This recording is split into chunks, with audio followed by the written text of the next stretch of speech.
Shortly after Usha and I left Charlie's family and Charlie's remains in Arizona, I read a story in The Nation magazine about my dear friend Charlie Kirk. Now, The Nation isn't a fringe blog. It's a well-funded, well-respected magazine whose publishing history goes back to the American Civil War. George Soros's Open Society Foundation funds this magazine, as does the Ford Foundation and many other wealthy titans of the American progressive movement. The writer accuses Charlie of saying, and I quote, "Black women do not have brain processing power to be taken seriously. But if you go and watch the clip, the very clip she links to, you realize he never said anything like that. He never uttered those words. He made an argument against affirmative action as a policy. He criticized a specific Supreme Court justice as an individual. He never said anything about black women as a group. He made an argument for judging people of all races and backgrounds by their own individual merits." The very evidence she provides, this hack of a writer, shows that she lied about a dead man, and yet she wrote it. An esteemed magazine published it. It made it through the editors, and of course, liberal billionaires rewarded that attack. Now, of course, even if Charlie had uttered those words, it wouldn't mean that he deserved his fate. But consider the level of propaganda at work. Charlie was gunned down in broad daylight, and well-funded institutions of the left lied about what he said so as to justify his murder. This is soulless and evil. But I was struck not just by the dishonesty of this smear, but by the glee over a young husband's and young father's death. Quote, she says, "He was an unrepentant racist, transphobe, homophobe, and misogynist." The Nation wrote, who often wrapped his bigotry in Bible verses because there was no other way to pretend that it was morally correct. He had children, as do many vile people. That's what they said. He had children, as do many vile people. Now, hours before this smear was published, my wife and I had the honor of escorting Charlie's body back to his home in Arizona. We took his wife, Erica, we love you, his parents, his sister, and a few of his best friends with us. And as they offloaded Charlie's casket from Air Force Two, I worried that Erica would collapse with grief. Now, I am a very lucky husband to a very wonderful wife, but I have never been prouder of my wife than that moment as she held Erica in Erica's very darkest hour. And I thought of Erica as I read that disgusting attack on Charlie. He had children, as do many vile people. That's what they said about him. I said the Lord's Prayer. Our Father who art in heaven, hallowed be thy name. Thy kingdom come, thy will be done on earth as it is in heaven. And I asked Usha what Erica had said to her earlier in the day in a private moment, and I asked Erica's permission to share this. My wife told me, she asked me for advice. Erica asked me for advice on how she should tell her children that their father had been murdered. She asked my wife how to tell her beautiful kids that their father and my dear, very dear friend is no longer with us. And as she was doing it, there were people dancing on that father's grave. Now, I have heard many calls in the last few days for unity and for healing in the wake of Charlie's assassination. You have no idea how desperately I want that, how gratified I was when Democratic friends and even former Senate colleagues reached out to offer their condolences to me. I'm so thankful. And I know there are so many like them all across our great country. I am desperate to wrap my arms around them as we all unite to condemn political violence and the ideas that cause it. Psalm 133 tells us, "Behold how good and how pleasant it is for brethren to dwell together in unity.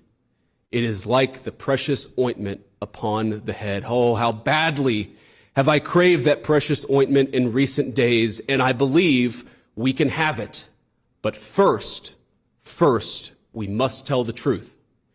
It's the only way to honor Charlie, for what was he, if not a man who told the truth in every place, in every environment? Now, the most important truth Charlie told is this, that long ago a man, begotten, not made, came down from heaven, and by the Holy Spirit was incarnate of the Virgin Mary and became man. For our sake, he was crucified under Pontius Pilate and suffered death and was buried and rose again on the third day. Charlie believed, as I do, that all the truth he told flowed from that fundamental principle. I really do believe that we can come together in this country. I believe we must. But unity, real unity, can be found only after climbing the mountain of truth. And there are difficult truths we must confront in our country. One truth is that 24% of self-described, quote, very liberals believe it is acceptable to be happy about the death of a political opponent, while only 3% of self-described very conservatives agree. 3% is too many, of course. Another truth is that 26% of young liberals believe political violence is sometimes justified, and only 7% of young conservatives say the same. Again, too high a number. In a country of 330 million people, you can of course find one person of a given political persuasion justifying this or that or almost anything. But the data is clear. People on the left are much likelier to defend and celebrate political violence. This is not a both sides problem. If both sides have a problem, one side has a much bigger and malignant problem, and that is the truth we must be told. That problem has terrible consequences. The leader of our party, Donald J. Trump, escaped an assassin's bullet by less than an inch. Our House Majority Leader, Stephen Scalise, came within seconds of death by an assassin himself.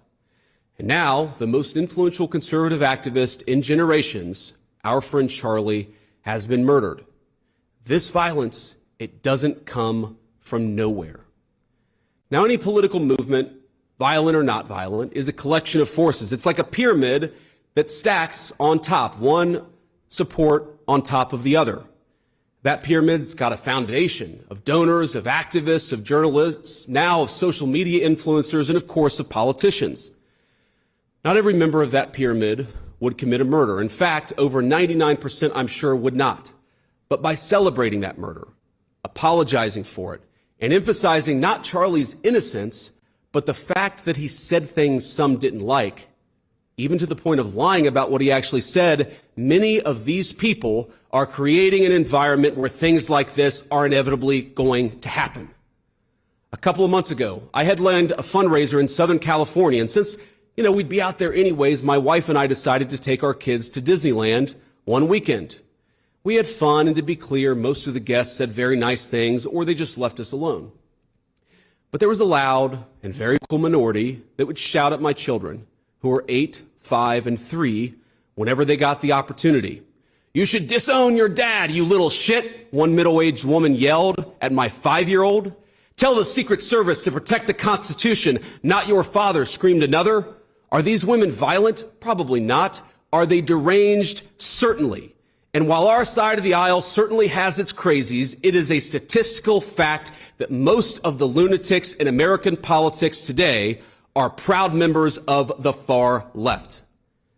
After Charlie died, one of his friends and one of our senior White House staffers had left-leaning operatives in his neighborhood passing out leaflets telling people what he looked like and where he lived, encouraging neighbors to harass him or, God forbid, to do worse. While he was mourning his dead friend, he and his wife had to worry about the political terrorists drawing a big target on the home he shares with his young children. Are these people violent? I hope not. But are they guilty of encouraging violence? You damn well better believe it. We can thank God that most Democrats don't share these attitudes, and I do, while acknowledging that something has gone very wrong with a lunatic fringe, a minority, but a growing and powerful minority on the far left. There is no unity with people who scream at children over their parents' politics. There is no unity with someone who lies about what Charlie Kirk said in order to excuse his murder.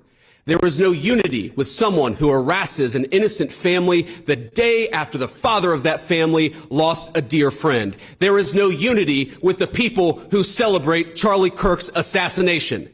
And there is no unity with the people who fund these articles, who pay the salaries of these terrorist sympathizers, who argue that Charlie Kirk, a loving husband and father, deserved a shot to the neck because he spoke words with which they disagree. Did you know that the George Soros Open Society Foundation and the Ford Foundation, the groups who funded that disgusting article justifying Charlie's death, do you know they benefit from generous tax treatment?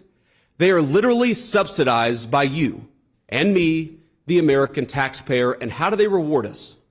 By setting fire to the house built by the American family over 250 years. I am desperate for our country to be united in condemnation of the actions and the ideas that killed my friend. I want it so badly that I will tell you a difficult truth. We can only have it with people who acknowledge that political violence is unacceptable, and when we work to dismantle the institutions that promote violence and terrorism in our own country. Now, our government, you heard me talk to Stephen Miller about this, will be working very hard to do exactly that in the months to come. We're not always going to get it right. We will sometimes move more slowly than you would like. We will sometimes move more slowly than I want us to. But I promise you that we will explore every option to bring real unity to our country and stop those who would kill their fellow Americans because they don't like what they say. But you have a role too. Civil society, Charlie understood this well, is not just something that flows from the government. It flows from each and every one of us. It flows from all of us. So when you see someone celebrating Charlie's murder, call them out. And hell, call their employer. We don't believe in political violence, but we do believe in civility. And there is no civility in the celebration of political assassination. Get involved. Get involved. Get involved. It's the best way to honor Charlie's legacy. Start a chapter of TPUSA or get involved in the one that already exists. If you're older, volunteer for your local party, write an op-ed in your local paper, run for office. I can't promise you this is going to be easy. I can't promise you that all of us will avoid Charlie's fate. I can't promise you that I will avoid Charlie's fate. But the best way to honor him is to shine the light of truth like a torch in the very darkest places. Go do it. We owe it to our friend to ensure that his killer is not just prosecuted but punished. And the worst punishment is not the death penalty, but the knowledge that Charlie's mission continues after he's gone. St. Paul tells us in the book of Ephesians to put on the full armor of God. Let all of us put on that armor and commit ourselves to that cause for which Charlie gave his life, to rebuild a united States of America, and to do it by telling the truth.